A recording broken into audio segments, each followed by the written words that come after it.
अस्सलाम वालेकुम and welcome to another video another vlog. तो जी क्या हाल चाल है आप सब लोगों का। तो ये है जी चांद रात का व्लॉग।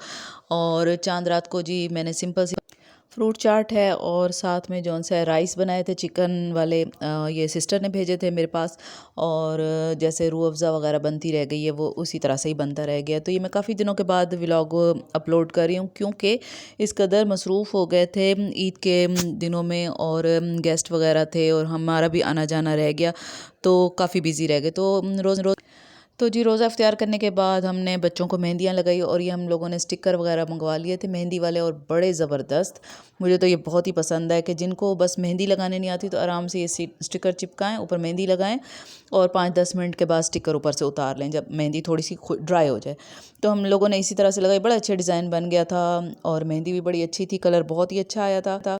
इन बच्चों को हम लोगों ने पहले मेहंदी लगाई दोनों दोनों हाथों के ऊपर, फिर हम लोगों ने भी थोड़ी सी लगा ली क्योंकि आजकल की मेहंदी इतनी अच्छी है ना कि फ़ौरन से कलर आ जाता है। अच्छा, ये मैंने अपनी बेटी को लगाई थी, इसको भी ऐसे स्टिकर लगा के मेहंदी लगाई थी और नेल पॉलिशें वगैरह इनको लगा के इनके कामों से तो हम लोग हो गए फ़ारिग। और उसके बाद फिर हम चले गए थे किचन, क्योंकि ईद का जो ऐलान था वो तकरीबन 9 बजे के करीब हुआ था। तो हम लोगों ने तसल्ली से आराम से मेहंदी वगैरह लगाई। उसके बाद मैंने कहा जब ऐलान हो जाएगा उसके बाद मैं सेवियाँ बनाऊँगी, पहले नहीं बनाऊँगी। तो जी मैंने बनाया था शीर खुरमा, और मैंने तकरीबन 2-3 किलो दूध ले लिया था और उसके अंदर 2 पैकेट मैंने डाले थे सेवियों के। नेशनल वाली सेवियाँ थी और बस इस तरह से रेडी कर लिया था, और इसमें छुआरे और किशमिश और कोकोनट वो क्रश करके डाल दी थी। और इसमें मैंने बादाम भी ऐड कर दिए थे। उसके बाद जैसे ये पक के रेडी थोड़ी सी गाढ़ी हुई थी तो मैंने जो सा है इसको बाउल के अंदर रख के इसको मैंने फ्रिज में रख दिया था। और तकरीबन 3 से 4 अदद बाउल मेरे बन गए थे और गेस्ट वगैरह में बड़े आराम से बहुत ही आराम से इजीली चल गए थे। और ये साथ में ऊपर डेकोरेशन वगैरह कर रही थी गिरी की, और उसकी बादाम वगैरह डाले थे कूट के। और जो है इस तरह से बड़े मज़ेदार शीर खुरमा बन गया। तो क्योंकि घर वाले सारों को इसी तरह से दूध वाली सेवियाँ ही पसंद हैं और दूसरी ड्राई वाली इतनी ज़्यादा शौक से नहीं खाते। और बच्चे कह रहे थे कि हमें रस मलाई भी बना के दें, कस्टर्ड भी बना के दें। तो इतना ज़्यादा मेरे पास टाइम नहीं था। मैंने कहा कि भाई आपको जो है सेकंड डे मैं आपको कस्टर्ड बना दूँगी और रस मलाई भी बना दूँगी। तो फर्स्ट डे जो था मैंने सिर्फ ये शीर खुरमा ही रेडी किया था और बहुत ही मज़े का टेस्टी बना था दूध वाला। और आप लोगों ने क्या बनाया था मेरे साथ ज़रूर शेयर कीजिएगा। तो नेक्स्ट डे जो था मैं बच्चियों को दे रही थी ईदी वगैरह। और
अच्छा जी, हम लोग बच्चों को ईद वगैरह मिल रहे थे। ये मेरी बेटी तस्वीरें खिंचवा रही थी तो नीचे बहुत ज़्यादा चूंटियाँ थी तो वो उछल कूद कर रही थी। तो ये जो शाम का टाइम है तकरीबन 4 बजे का, तो कुछ रिश्तेदार आ गए थे कज़न्स वगैरह, तो उनके लिए हम लोगों ने ये बनाए थे सेवियाँ और ड्राई ज़र्दा बनाया था सेवियों का, शामी कबाब थे, समोसे थे और गोला कबाब थे।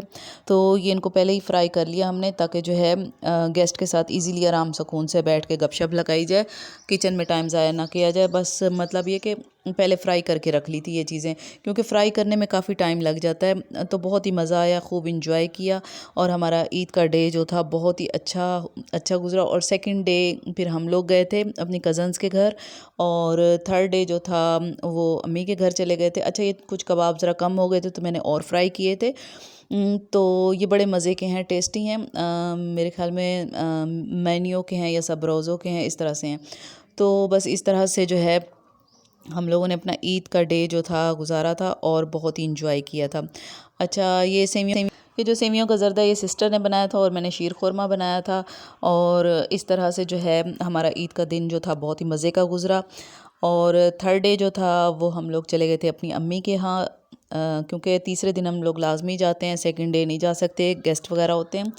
तो इस तरह से हमारी ईद गुज़रती है। तो आप लोग मुझे ज़रूर बताइएगा कि आपकी ईद किस तरह से गुज़रती है। अब तो खैर से रूटीन शुरू हो चुकी है ईद के बाद की। और ये अम्मी के घर जब हम गए थे तो वापसी के ऊपर हम गए थे एडी भाई के ऊपर, और वहाँ हम सब बहनों ने मिल के जो थी आइसक्रीम वगैरह मंगवाई थी, फ्रूट चाट मंगवाई थी। और दूसरे कैबिन में मेरे बेटे बैठे हुए थे, तो वहाँ पे उन्होंने बिरयानी वगैरह आर्डर की थी और दूध सोडा वगैरह था, ये था। तो ये बहुत ही मज़े का होता है और टेस्टी होता है। और यहाँ की ये जो क्रीम चाट है ना, ये तो बहुत ही आला है, बहुत ही मज़ा आया खाने का। साथ ये फ्रूट ये क्या कहते हैं, दही भल्ले जो थे ये भी बहुत अच्छे थे। बस हम लोगों ने खाया पिया, एंजॉय किया, और तकरीबन शाम को हमारी वापसी हुई थी और बारिश शुरू हो गई थी और काफ़ी हम लेट पहुँचे थे घर, क्योंकि बारिश की वजह से ड्राइविंग काफ़ी मुश्किल हो रही थी। तो अम्मी के घर जाने का तकरीबन 1 घंटे का रास्ता है, तो उसमें जो है काफ़ी टाइम लग जाता है अगर बारिश वगैरह हो तो, मौसम अगर सही ना हो तो बस जी, बस ये हम खा पी करके रवाना हुए। व्लॉग पसंद आया हो तो लाइक और शेयर करें। टेक केयर, अल्लाह हाफिज़।